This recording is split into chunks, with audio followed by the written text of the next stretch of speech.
Well, hello and welcome to another guest interview here on the Profit with Law podcast. I'm your host, Moshe Amsel, and today we have an interesting topic we're going to be covering, very different than topics we cover here, but really important for business owners to get a handle on and to know. And we'll find out what that is soon. So just leave that there for create some intrigue for you. My guest is Kate Eberle. Kate is the director of consulting at Blue Margin. She earned her master's degree in public affairs from Indiana University and a BA in international political economy from the University of, as a Puget Sound. I think that's how you pronounce it. She began her career in the nonprofit sector, serving 2 years with AmeriCorps in Indianapolis. Following that, she worked 5 years as a consultant with Grant Thornton in Washington, D.C., where she managed data analytics projects for the Department of Defense and Homeland Security. In 2020, Kate returned home to Fort Collins and now applies her data experience and management expertise to benefit Blue Margin's corporate and legal clientele. I have a note here about her being a competitive soccer player, which we can talk about, and also some knack with meeting celebrities. I was reading that and I said, I probably have run into celebrities myself from time to time, but I have no idea what they look like. So I could be standing next to a celebrity and I would not know it. So part of the knack for meeting celebrities is you got to know what they look like, know that you're actually standing near a celebrity. Kate, welcome to the show. Great to be here, Moshe. So first, I appreciate you spending your time with us this morning, and our listeners appreciate it too. I want to just start with, give us a little bit of the background that we didn't cover. That was like the official bio, but give us some of your backstory and specifically, I know that you have worked with law firms or any really small, companies that you've worked with have lent to an experience that's gonna lean into our conversation today. So give us a little bit of that backstory so people know who you are and perhaps what direction our conversation is going to go. Yeah, absolutely. So I think it's funny to hear that bio because it's touched so many different industries. So started in nonprofits, and I think you had that idealistic young 20-something drive to go do something for the world. And one of the things I've realized very quickly was that without data to back up your aspirations and your ideals, it just falls really flat in terms of getting more funding, getting people on board with whatever you're hoping to achieve. So that kind of led me to get my master's in public affairs, focus on statistics. And then I thought, great, well, I've seen the impact in nonprofits. Why don't I bring that into the federal space? Lo and behold, I think they're doing some really interesting advanced analytics projects in federal, but one of the biggest challenges that I found with my clients was just counting, getting a handle on how programs were performing. So that, over the course of 5 years, I took what I'd hoped would be experience in advanced analytics, statistics, and turned that into dashboarding, just helping those organizations and program leaders get a handle on how they were performing. Where was fleet across the country? Were they hiring people effectively? Really even managing pricing at Army golf courses around the country. And then when I switched over into the commercial space with Blue Margin, really found that in the middle market in particular, which is our core area, and then we've seen nice applications in legal as well, it's that focus on really running a business well. And what both of our founders, Brick and John Thompson, found was that over the course of their time in business, they went from a 50 to 500 person plus company. One of the biggest pain points was just getting visibility into the organization and the business and really understanding what was going on at any point in time. So you can spend a lot of your energy running around pulling spreadsheets, crunching the numbers, putting VLOOKUPs in place.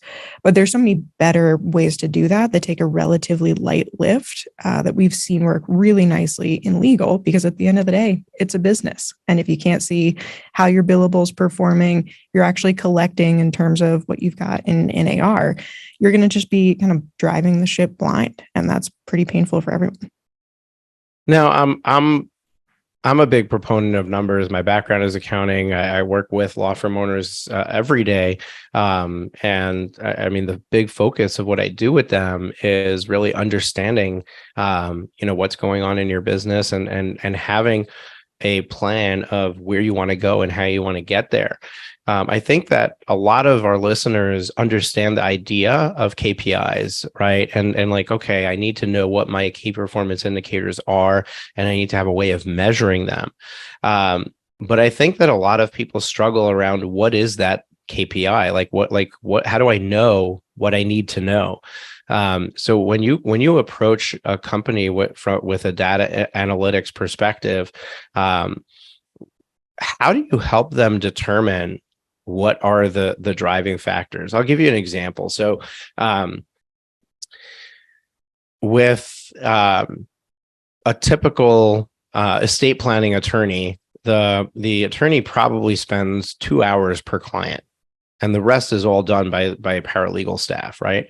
But a DUI attorney probably measures their commitment to a client based on how many court appearances they need to have. So those are two very different ways of measuring, what the needs of the company are, or how many clients they can serve based on, hiring an attorney, or what the mix of staff needs to be, right? Like an estate planning firm probably needs a ton of support staff, whereas a criminal, attorney firm probably needs primarily attorneys with a much lighter support staff footprint. And then that changes, the dynamics of how to price their products and how to measure, performance and profitability.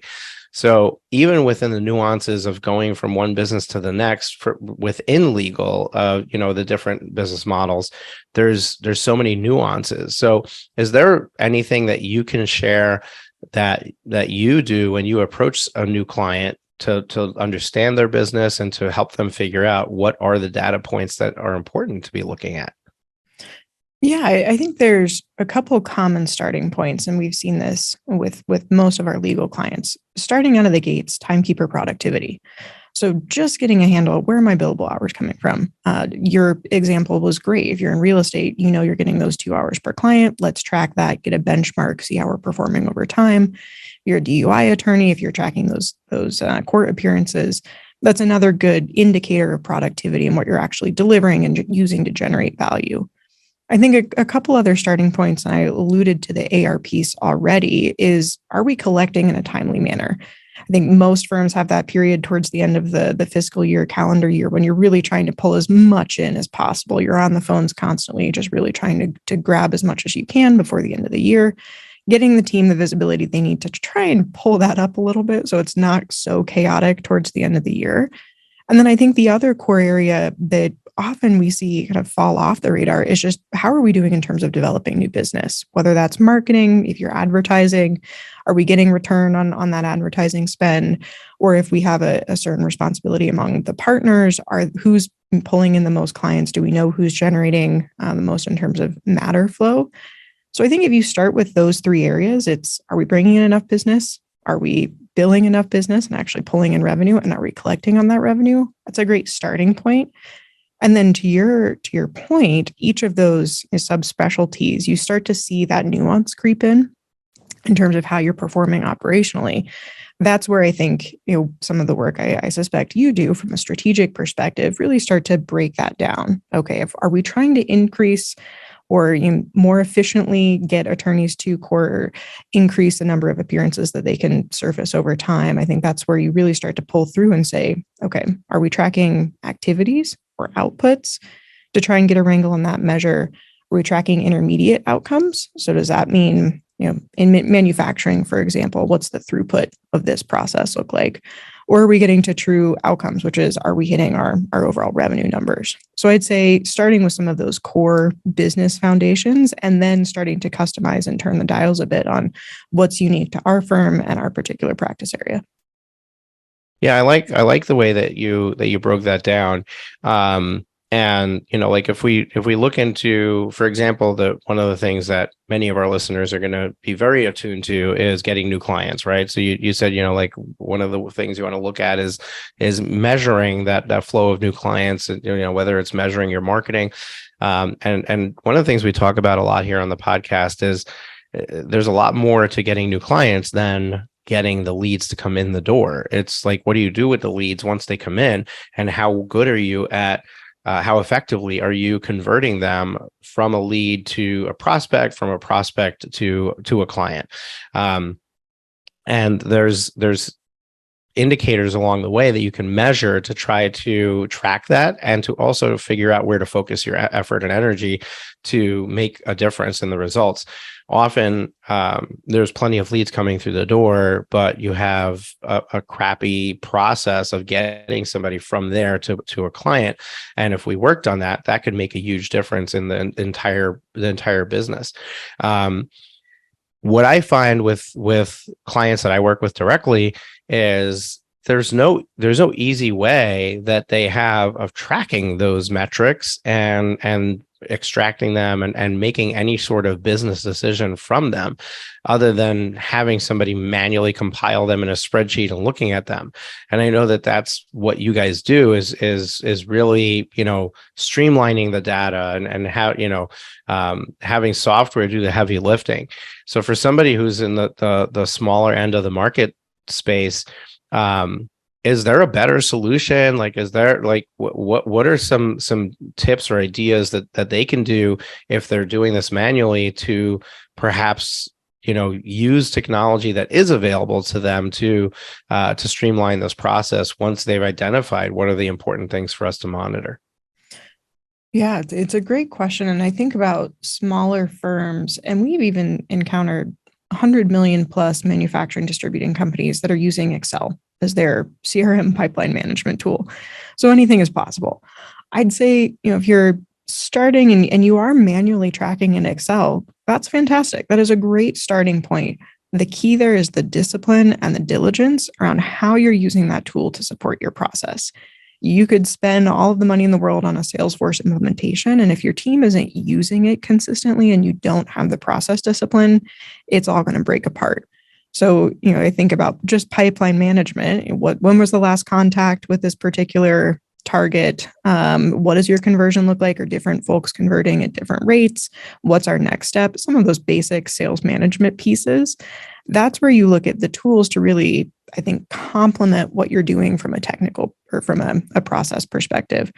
So starting with an Excel, that's a great place. You can think about what we've got in terms of Office 365. You could host that in a SharePoint site, actually get people in using the tool consistently. I think once you've got that process discipline, then maybe start thinking about a HubSpot, a lighter weight CRM, something that's going to get you a little bit more bang for the buck, get you, if you've got multiple people working in the tool at the same time. That's when I think you start to see some of the benefits from a CRM. And then long ways down the road, some of the things that you can't necessarily do in a CRM that something like a data warehouse or Power BI would be really helpful with. You're trying to look back in time. You want to see if your pipeline is gradually increasing, or I think that's really one of the biggest examples, or possibly tying your CRM performance to whatever you're using from an accounting perspective. If you've got a legal ERP, that may be another good case for actually going the CRM route. But I think there's, as long as you're getting that discipline in place, that's really the key starting point. Is there like a consulting type person out there, or industry that somebody can go when they're at that stage of trying to figure out, like, is there something better? The legal industry has been really waking up to technology, and there's a lot of vendors that are making legal specific software, but I feel like in the process of trying to create custom solutions for law firms, there's a lot of work that's been done for mainstream corporate, with much larger entities that are much smarter than the these smaller pieces of software that are being created for legal, and perhaps a law firm might be better off using a tool like that. I mean, you mentioned a number of things, like a light CRM and a Power BI and things like that. Probably terms that most of our listeners may not even be familiar with. Clearly, they need to have somebody help them, figure out like what's out there and what can they use. what's the name of that, and how would they find somebody to help guide them when it comes to figuring out what is the right solution to put the pieces of the puzzle together? Yeah, I wish I had a really good answer for you. There are 1 to 2 folks who came to mind, but I think what you touched on is probably where I'd go, is that look at those examples of what's happening in industry. So if you think about, if you want to move your data from, if you've got that Excel file, if you're moving to a client relationship management system, a CRM, is some of those are really designed to get you up and running quickly. And I think apply to businesses, regardless of if it's legal, manufacturing, distribution, equally effectively. I think you start to really want to focus on the cost benefit here. I explored some of the use cases that might make a CRM a good decision, but really figuring out, well, what's the pain point? How much is it worth to us if we were to invest in a more robust system? What do we need to see from that system to make it a meaningful investment for us? I think that's definitely an area, treating each investment in technology like a business case, making sure it's clear to your entire team why you're making that move. From a BI perspective, I think you're right. There are a lot of very custom solutions that I think like to think that they're templatized. What we almost always find is that you have to customize to an environment because your sources are unique to you. You manage them differently than other firms do. So you're almost always going to need customization with a template, no matter just how shiny it looks as you're talking to the rep. But I would definitely encourage firms to explore some of the bigger platforms, AWS, Google. We work specifically in Azure. Those tools are really designed to be very user friendly. You do need to have some savvy with the technical piece, how to move data, how to prepare a Power BI report, but they're getting increasingly more accessible for the everyday user, particularly with some of the new innovations around AI and what you're able to do there.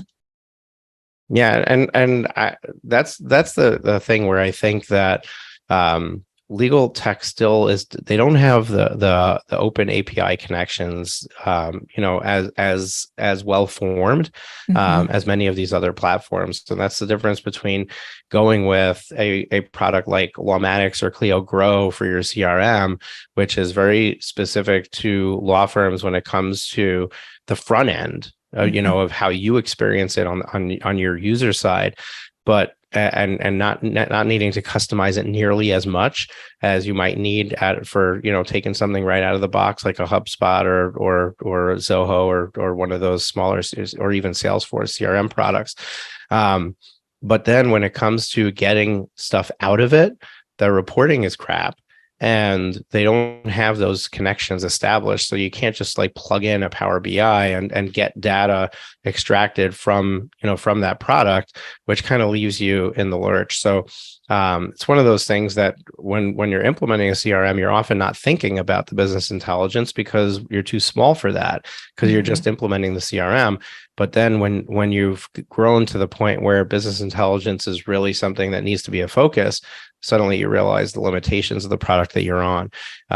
So just something to think about for our listeners when you're evaluating a decision like this, to really consider your growth in this journey as well, as you're making the decision. I think that a lot of this is probably over the heads of some of our listeners. And I want to just make sure that we're not throwing things around. So like BI is business intelligence. That's what we're talking about with understanding your numbers and your metrics. But just to give an example for our listeners, and maybe you can shine some light on this, but we were talking about, new clients coming in. So you might want to know how many leads came through the door, and then how many consults did we get booked? And then how many of those consults turned into client, or how many of those consults showed up? And then how many of those showed up turned into clients at the meeting, and how many of them turned into clients at the end of the meeting? That's a typical example of data that we would say, okay, let's look at your pipeline from lead to client and see where people are falling off. Though that information is not something that you can run in a report in any of the legal CRM pieces of software right now. And that's something that you need to figure out how to glean, because the alternative is having somebody manually go in and check. Okay, how many leads did we get? Let me put that in an Excel spreadsheet. And, this is how many leads we got this week or this month. And then how many, consults do we book? Okay, this is that number. How many of them actually showed up? This is that number, so tracking the numbers that way. I have a similar thing with our podcast, right? Like there's no easy way for us to have analytics on our podcast. Even today, there's, because there's different podcast hosts where we host the files, and then there's a ton of podcast players, so people are listening through a bunch of different mediums. So we actually have one of our team members that's in the Philippines once a week goes in and enters all of the data for our downloads into a spreadsheet. And then we have formulas that give us our average downloads per episode over time. How we're doing quarterly versus monthly, whether we have a trajectory of growth. So we're even here internally, we're doing that manually for something that there isn't a tool available. So I think that might help to paint the picture for our audience of the types of things we're talking about, and how it might affect them. Yeah, that's great. And I think a lot of times we're so focused because we are in data warehousing, in business intelligence, on the benefits of automating and avoiding that manual calculation. But it is such a valuable place to start because you learn so much about your data if you're the one that has to crunch the numbers, that has to go decide, well, I want to filter out this. I want to keep this in though, as I'm just figuring out my numerator and denominator. And so that experience of being the manual preparer of some of those reports can be valuable and then help you make, to your point earlier, a better decision about what do I need to do to support my long-term growth? Do I need something like a HubSpot, or does Excel actually get me what I need most day in and day out? It's really easy to come off as bashing the manual work, but I think that's where you learn a lot about your business and then can talk about making and solidifying that to support future growth with technology. Yeah, really good point. And it's like, I mean, as a dad of multiple children, it's kind of like watching a kid grow, right? They have to crawl before they walk. They have to walk before they have to stand before they walk. They have to walk before they can run, and so on. And I think that's, sometimes we try to jump to the farthest level in the journey, but when doing so, we actually don't even know what we're doing. Like, so you might want to say, okay, I want to get something that's going to be compatible with Power BI, and I want to install Power BI so I can get these numbers, automated, and but you don't even know what numbers you want to be looking at. So that's a really good point, that like there's a process to this that you need to kind of grow with it, and get there. Let's talk about that for a moment, because I think that people are sitting here saying, okay, I understand the value of knowing these numbers. I understand the need for them. I understand that I need to figure out which numbers to monitor. But I don't really understand like when, what is the time that or when in my business journey am I starting to pay attention to this stuff? So if we look at everything from an attorney starts their law firm as just them, as a solo, to having 50 to 100 attorneys on staff, right? In that spectrum, when do you see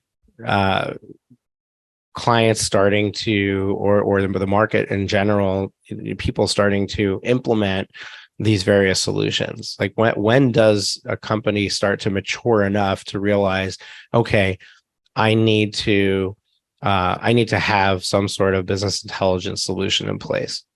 I think the key indicator is really complexity. So in the commercial space, I think that generally we start to see the value really increase exponentially right around a company is looking at 40 to 50 million and they want to expand rapidly into the 100 million plus.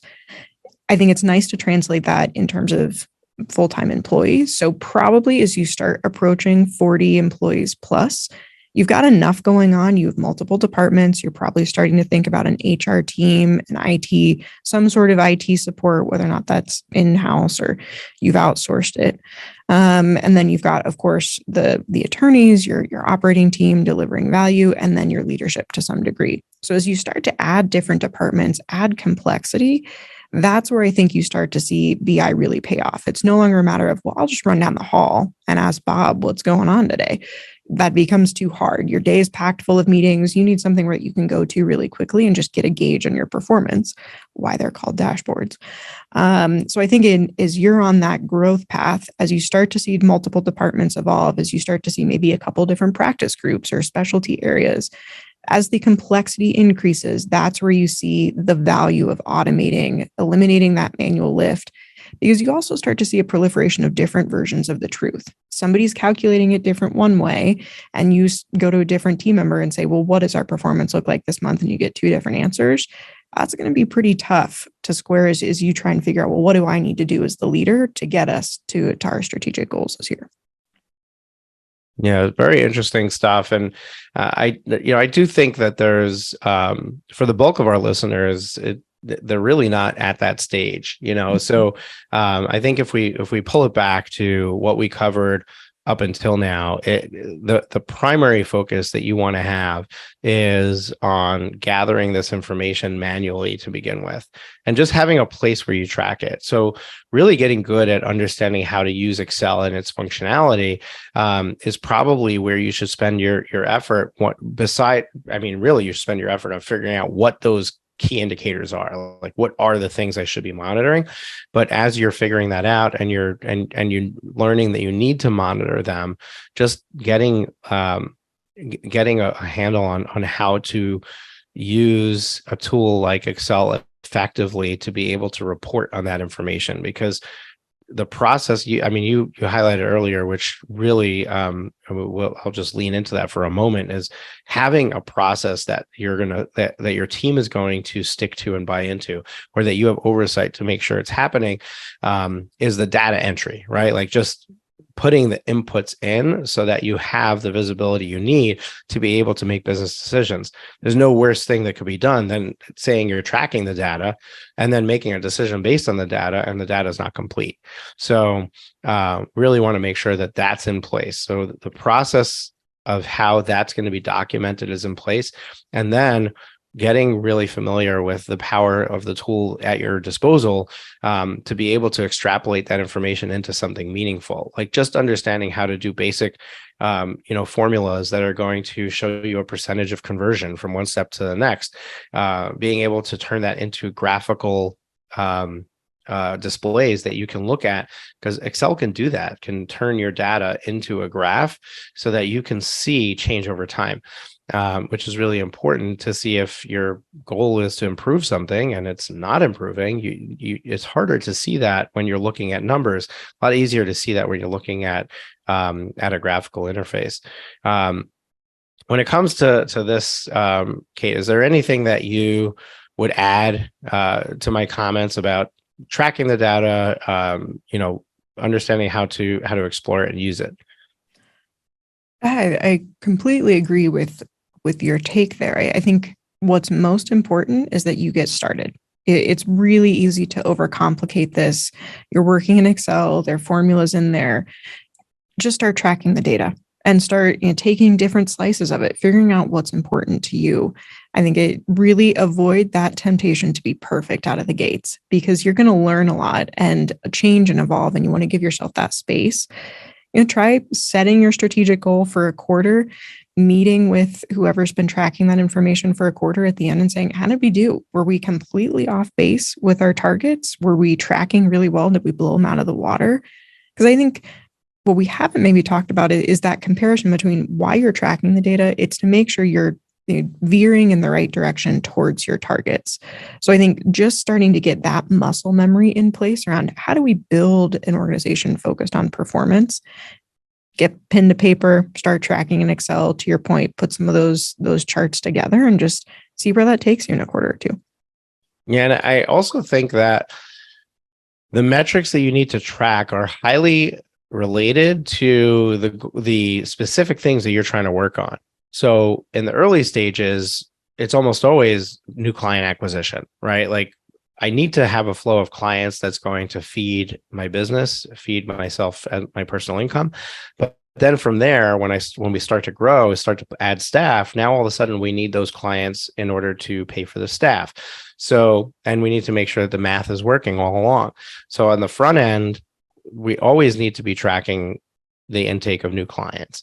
And even if you don't have the nuances of what you need to track, there's two numbers that every single business needs to track, and that's number of leads, number of clients, right? And then it's the things in between that you kind of need to figure out. So those are two KPIs I think we can agree on every single business should be monitoring. Now, if you can monitor the source of those leads, even better. But again, that's like version 2.0, right? Like even the number of leads coming in is a lot of data that will help you to understand whether you're on track to achieve your goal. If you know these two numbers, then and you want to double the amount of clients, then you now know you need to double the amount of leads. Now you have a metric to target for the number of leads coming in. Without that information, you're just hoping that you're going to be able to double the number of clients. Now, if we say, well, there's actually improvements you can make in between, then maybe you don't need to double the number of leads. So that's where those other pieces of information are important. So when we look at the three main categories that you shared earlier, the first was, the number of inbound leads. Remind me, what was the second one? Number of inbound leads. Timekeeper. I'm sorry, productivity. the money coming into the business was the first area that you said we should focus on. What was the second one? Money coming into the business, effectively generating revenue from those matters that are coming in. And then at the end, are we actually collecting the revenue that we have billed? So when we talk about effectively generating the revenue, there's a number of things there that are important, but let's figure out what are the main KPIs that you should be focusing on. So I would think that the price you're charging is a really important metric, which at its face, you already know what it is, right? Because you've got it on a price sheet or somehow like you have an hourly rate you're charging. But when we look at businesses, one of the first places that we look is how much they're charging, because in their entire business model, they could be, no matter how much work you're doing, you could be doing the work for naught because you're not charging enough. So you're never set up to have the level of profitability required. So that's where some financial metrics become really important. Okay, which was what is our profit margin? And if our profit margin is not healthy, is it not healthy because of inefficiencies? Or is it not healthy because we're overspending? Or is it not healthy because we're not charging enough? And so those right there, we have three key metrics, which most businesses I would hope have fairly early on, because hopefully you're using some sort of accounting package. So if you're using an accounting package, you should be able to know what your revenue is, what your expenses are, and what your profit margin is. If you're not using an accounting package, that's probably where you should start. Is start using that, hire a bookkeeper, start using QuickBooks online or something like that, just to have. You need it anyway for tax purposes. You need it anyway for making any sort of business decision. So, but those are the main things that you run your profit and loss statement. You can easily extract those three pieces of information, which are, believe it or not, KPIs in your business. But when we look at that, so one thing that I tell my clients is that the ideal target for a healthy business is a profit margin of somewhere between 35 and 50%. And you're not going to be able to attain a profit margin of 35 to 50% when you're in the middle of a growth phase. So if you just brought on new staff and you haven't filled their plate yet, you're not going to be running at that profit margin. So that target profit margin is when we're fully booked, right? Like all of our staff is busy to the tune of about 80% of their capacity. That's when the ideal goal of 35 to 50% is applicable. And without losing people in numbers, if you look at your historical data for those KPIs, the financial KPIs, and you're never even close to that level of profit, which most businesses, when I come in contact with them, are not. Most of them are either running at a very thin profit, 10, 15% at most, or at a loss. then right away you know that there's a lot of room for improvement. And the first place you want to look is, how much am I charging? And does this business model work? But there's so many pieces along the way. Like, look at your expenses and see, are the things we're paying for that we shouldn't be? But then it comes to staff efficiency and process efficiency. And that's where it starts, the waters start to get muddied, because how do you measure those things? So Kate, is there something that you can add to when we start looking at how we're doing things, to figure out if that's somewhere where we can flex our muscles and improve our profit margin and do things less costly to us without affecting our revenue generating capabilities? Any tricks of the trade on how to measure that and look at that so that it can highlight where there's room for improvement? Yeah, I think starting with staff efficiency, I mean, you're running a firm, looking at those billable hours. I think one of the key things, if you've already mentioned, starting with price, are we charging enough? The other key piece there, I think, is, how does that translate directly to the billable hour target for different individuals in the organization?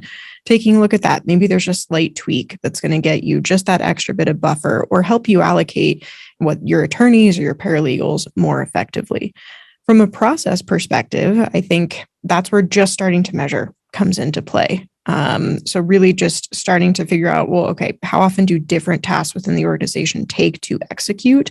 Are some individuals accomplishing those tasks in shorter timeframes than others? Is there an organizational standard we can start implementing? That's where you're probably starting to outgrow and excel. Again, that complexity piece, you've got more and more people touching similar things. I think that's where you start to maybe think about a legal ERP, something like a Clio. But really just starting to look at things, getting your time trend in place. So you're seeing, how have we performed over time in this particular area? Are there certain times when we're more effective, when we're least effective? And then again, that spread between different groups, different individuals, and then go talk to the people who are doing things well and effectively to figure out, what do we need to duplicate across the org?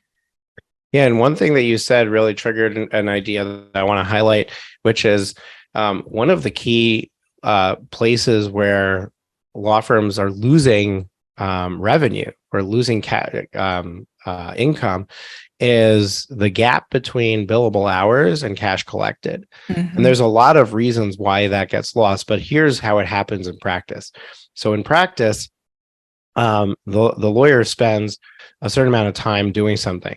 Now, when they're entering their data entry for their time, they may or may not enter the complete block of time, depending on how good your process is around this. But let's just assume they're entering all their time in.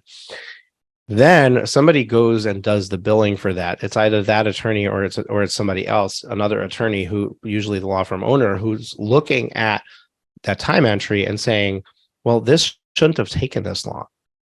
So they're actually discounting how much of that time they're gonna actually bill to the client. Then the bill goes out to the client, and if there's enough money in retainer, that money will get paid automatically. But if not, then you're going to the client asking for more for them to pay the invoice. Now there's visibility. They're looking at the invoice and they start questioning, why is this so much? Mm-hmm. Or this is higher than I expected. I really need some help. And they're asking for a discount. Many times a law firm will give them a discount to be able to collect that money. So what ends up happening is that when you get the final cash in the door for the work that was done, it's actually significantly less than what was the time billed at the billable rate should have translated to financially for the firm. Clio actually did a study on this, and I forget which year it was. Every year they do their legal trends survey.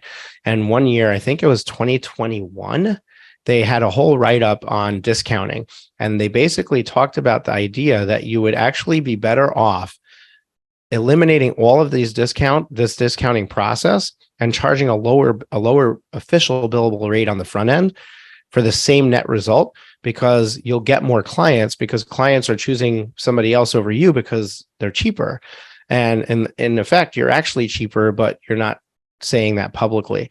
And I argue to my clients that you should keep your rates where they are and get rid of discounting, and then you'll be even further ahead, right?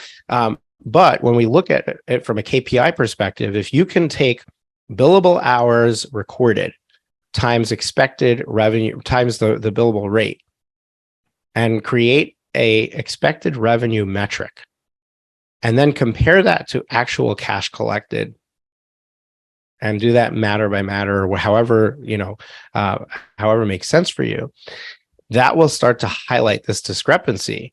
And most law firm owners don't realize how big that number is. But what I want you to do is I want you to now take that number and plug it into your profit and loss statement and see what that does to your profit margin. Because chances are that if you solve that problem, that could be the key to eliminating or getting your business to that healthy level, to that place where your profit margin is really good. And that, that's an example of a KPI that would have massive impact on your business, because just like changing a price is simply a decision, it's one of the easiest fixes you can do. Changing how you do your billing is an easy decision. It's something you just change the process, right? You don't have to find more clients. You don't have to serve more clients. The effort to create the money doesn't change. It's simply a matter of changing how you look at it. And what's going to happen if a client says, "Hey, this is more than I expected," and you say, "I'm really sorry that you had a lower expectation. Maybe we didn't convey the expectation accordingly to you, and we'll try to do a better job in the future. But this is the time that we spent, and this is our rate, and this is the bill, and this is what it's going to be. And there's nothing I can do about that." Like clients want to get a deal, they want to get a discount, but if you don't give it to them, they're not necessarily leaving and going somewhere else. They're not even necessarily leaving with a bad feeling. They just tried and they didn't succeed. Right. And if you look at the overall marketplace, and we just use an example, like, we used to shop in a street marketplace, right? And there were vendors, and you could haggle on everything, right? And you could haggle on the price. But if you walk into Walmart, take an item off the shelf, walk up to the cash register and look at the person who's ringing you up and say, "Hey, look, can you give me $5 off on this item? I don't want to pay $30. I want to pay $25." They can't do that. Right? Why not? Because they've been told they can't, because the company has a set price that's across the board. And everyone understands that, right? Nobody goes up and tries to haggle with the Walmart cashier. So it's simply a matter of creating an atmosphere in your business that tells your client, we don't do this. And then once they learn that, after one or two times of trying, they don't try again. So it's not like, I'm going to have to keep batting away clients as we go through this. No, we just stick to our guns a couple of times, and that creates the boundary necessary. So, but you would never do that if you didn't have the metrics telling you to do that. And I think that's really the crux of the conversation today is, what is the business intelligence telling you? Is this a problem in your firm? Some firms, you do flat fee, you collect your money up front, you don't have this issue. It's a complete non-issue for you. But for many others, it's a major area of concern. Kate, any thoughts on this? Yeah, I think you hit the nail on the head. Until you can see that historical performance, if it's just one person making that call every time, the owner of a firm, they may not even really have a sense of just how impactful those decisions made client over client are accumulating over time. A lot of the reporting that we develop for firms is around that billing realization piece. Just how much are we writing off? Are there particular clients where, wow, we've given a concession on everything? Until you really start just looking at those numbers. And if you're using something like a QuickBooks, you can see your AR, you see it broken out in those buckets pretty quickly, get a handle on just what you're carrying in terms of inventory.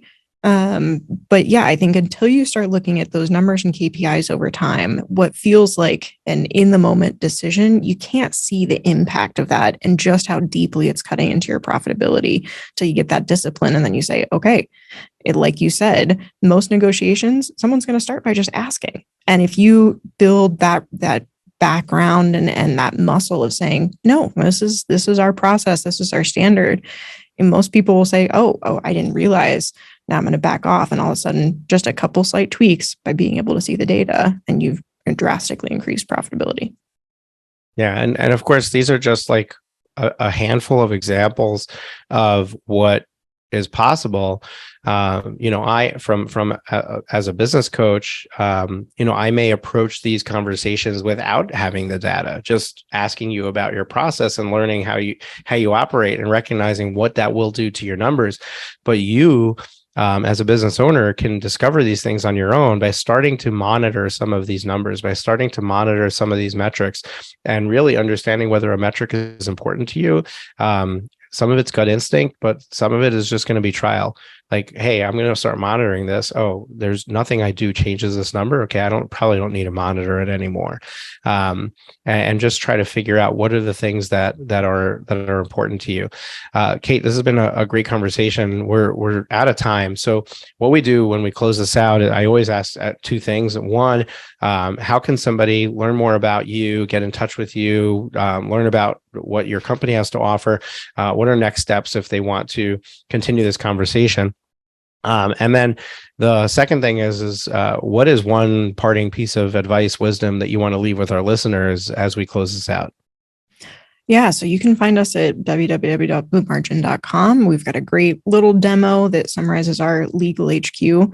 Lots of good walkthroughs, some visualizations, examples of what a really nice end state report might look like for everything that we've talked about here. How are you getting money?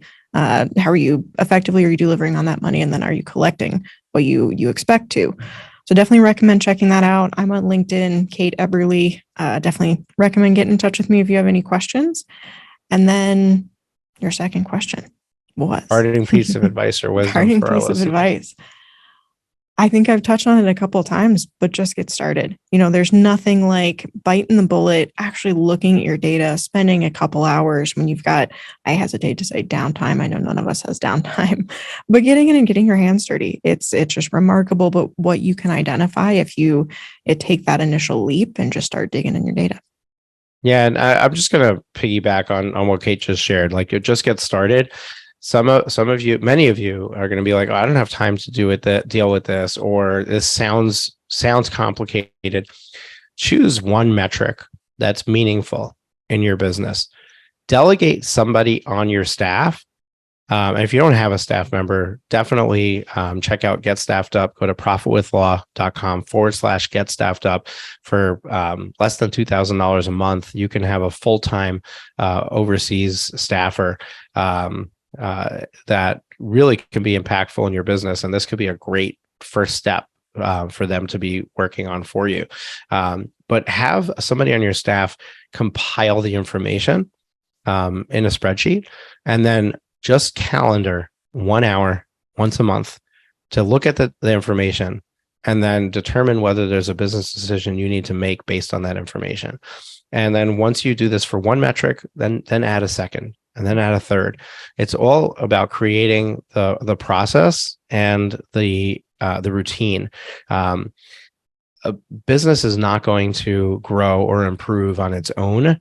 It will over time, slowly, if you just consistently operating, sure. But do you want to take 20 years to get to your level of success that you want, or do you want to do it in 2 to 5 years? And if you want the shorter route, it's going to take being intentional with your business decisions. And that's going to include just making some time for some CEO level stuff, which is looking at your numbers and then deciding whether there's things you need to do based on that information. And the easiest place to start are the ones that we highlighted. Start looking at your leads coming in versus clients being closed. Start looking at your revenue coming in versus profit being made. And when you start monitoring those pieces and comparing them to each other, they're going to start telling you a story.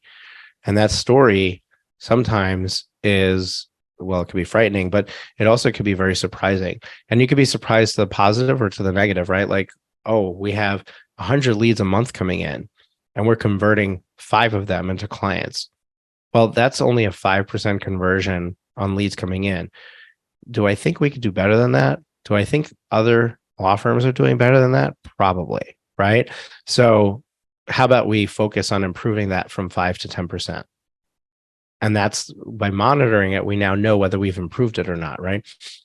Let's say that we have $500,000 coming in the door and we're making a $5,000 profit. Well, that's 1%. right? That's not good.